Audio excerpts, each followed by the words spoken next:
Welcome to the deep dive.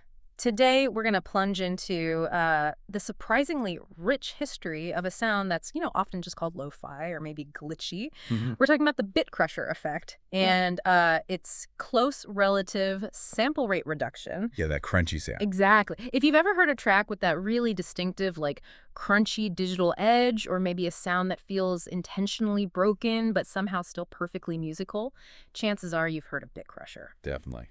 So, our source material for this deep dive is this really exhaustive chronological look at how the whole concept emerged. It traces the path from like super early digital audio research all the way to the modern hybrid pedals we see now. It's a fascinating evolution, really. Totally. So, our mission today, pretty clear. We want to understand what this effect is fundamentally, where it actually came from, how it changed over time, and maybe surprisingly, its impact on music across so many genres. Okay, let's unpack this then. To start us off, what exactly are we talking about when we say bit crushing or sample rate reduction? Can you maybe simplify the core digital audio stuff involved? Absolutely. So, at its heart, it's really about intentionally degrading digital audio. Digital sound relies on two main things: bit depth and sample rate. Okay. Think of bit depth as the resolution for amplitude, for loudness, how many distinct volume levels can you have. When you reduce that, you get what's called quantization noise. Quantization noise. Yeah. What does that actually sound like? It often sounds like this harsh, kind of grainy background hiss or crackle. This is especially noticeable on quieter sounds, almost like the volume steps are too big, too chunky. Ah, okay, I think I know that sound. And sample rate. Right, sample rate's the other side. That's about time resolution, basically, how many snapshots per second the system takes of the sound wave. Gotcha. And when you reduce the sample rate, you start hearing aliasing. That often comes across as like harsh, high-pitched squeals or this kind of metallic, almost robotic overlay on the sound. Especially on higher sounds. Exactly, particularly noticeable on higher frequencies. Mhm. And those two things together, the quantization noise and the aliasing, that's precisely what gives the Bitcrusher its signature gritty uh, lo-fi texture. It still feels a bit weird, though, deliberately making audio sound worse, adding noise and squeals. So, was this always intentional? Did someone just stumble upon it, or? Well, here's the fascinating part. It actually started as a very intentional choice, but it was born out of necessity. Necessity. How so? Way back in the early days of computer music and video game soundtracks, memory and processing power were incredibly limited, super scarce. Right, like old consoles and computers. Exactly. So to save on those precious resources, composers would deliberately reduce the bit depth and the sample rate. They weren't aiming for pristine audio quality. They were just trying to make it work. Pretty much. They were trying to create these gritty, synthesized sounds that were efficient enough for the limited hardware they had. And this was, long before guitarists were even thinking about plugging into effect pedals like this.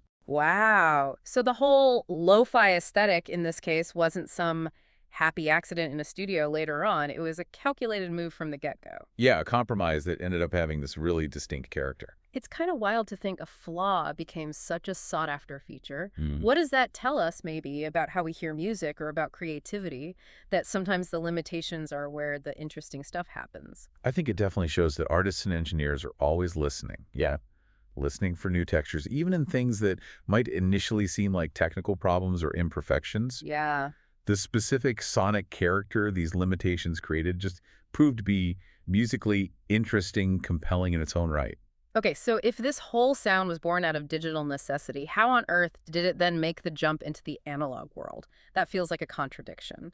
Building analog circuits to mimic digital flaws. Yeah, it's a great twist in the story.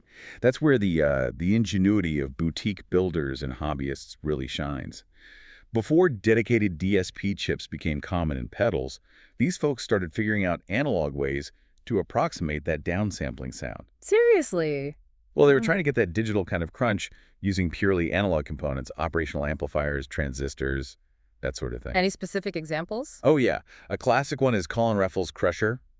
This was originally put out by Experimentalists Anonymous, and later FuzzDog offered kits.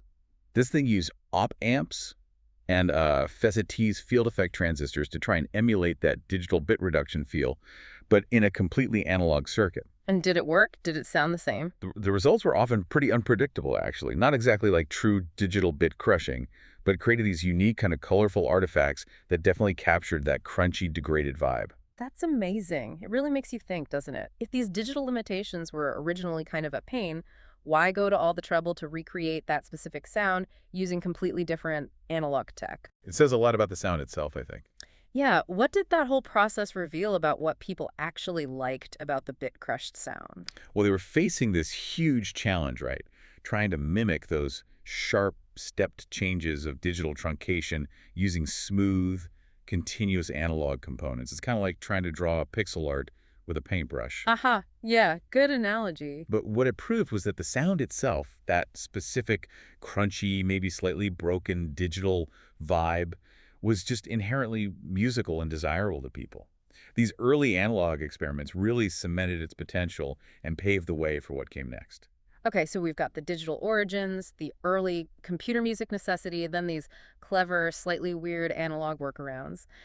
How did it finally break through into the mainstream, especially for, say, guitar players? Was there one specific pedal, one moment that was the game changer? Absolutely. There was definitely a turning point. Now, multi-effects units, the big digital boxes, Yep. they had often included Bitcrusher functions for a while. Right, buried in some menu somewhere. Exactly.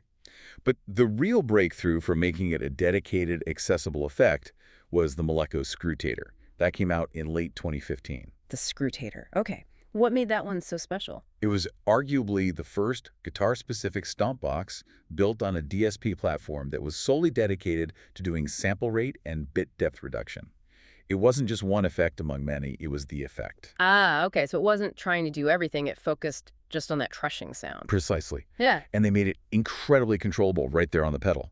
You could take the bit depth from a clean 16-bit all the way down to a really, really gritty 2-bit. Wow. And the sample rate control was huge too, from a standard 48 kilohertz down to like 300 hertz, which is super low and artifact heavy. So really precise control over the degradation. Yeah, and they added practical stuff guitarists needed, like a post-reduction filter with Q control to shape the harshness, a mix knob, crucial for blending it in, and even CV or expression pedal inputs so you could modulate the crushing in real time. Okay, that sounds way more usable than just an on-off switch. Totally. It was that combination, the intuitive layout, but with really deep sonic mangling capabilities that just, well, it opened the floodgates for guitarists. Suddenly, bit crushing wasn't just a weird studio trick. It was something you could stomp on and use as a primary texture. Open the floodgates. I like that. So what happened next? What did that flood look like in the pedal world after the Screwtator arrived? Did everyone just copy it? Huh. Well, it definitely sparked something. From about 2016 onward, you saw this wave, this real explosion of compact, often multifunction bit crusher pedals hitting the market. They took that core idea and just ran with it in all sorts of cool directions. Like what? Any standouts? Oh, for sure. You had things like the Marisato Big Junior, maybe around 2018. That one was wild. It didn't just crush. It merged the 8-bit crushing with a sequencer, a filter, stutter effects. Really rhythmic and interactive. Whoa, okay, so getting more complex. Yeah, definitely. Then there's the Red Panda bitmap. That one combines the bit and sample reduction with waveform sequencing, letting you get these really cool, almost synth-like, glitchy textures out of your guitar. Synthesizer sounds from a crusher pedal. Interesting. And on the simpler, maybe more accessible end, you had the Moore Lo-Fi machine. Just a little mini pedal, but really well regarded because it had dedicated knobs for bit and sample rate, and it sounded great for the price, super popular. Right, sometimes simple is good. Definitely. And then you have pedals like the Dr. Scientist BidQuest. That's a great example of how modern design started fusing multiple glitch effects together. It had ring modulation, bit crushing, multi-tap delay, tremolo, Yeah. all in one box. So it went from a dedicated effect back to being part of a multi-effect, but like a curated glitch multi-effect. Kind of, yeah. What's really fascinating is seeing how these designers weren't just making a single-purpose degrader anymore.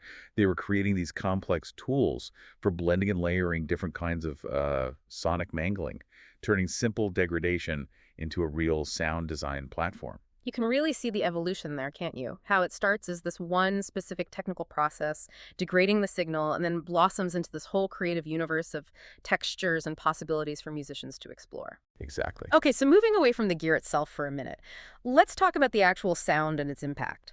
How did bit crushers go from being this maybe niche effect to something that actually defined sounds or even genres? Did it move beyond just adding a bit of grit? Oh, absolutely. It totally transcended being just a novelty. Yeah. It's become a defining element in certain lo-fi genres, for sure, but it's also popped up on some pretty major recordings. Really? Like who? Well, think about Muse. They're kind of famous for using bit reduction, especially on their bass lines, both Okay. live and in the studio. It gives them that really jagged, almost aggressive electronic edge that's become such a part of their sound. Ah, okay, yeah, I can hear that now you mention it, that kind of sharp digital bite. Exactly.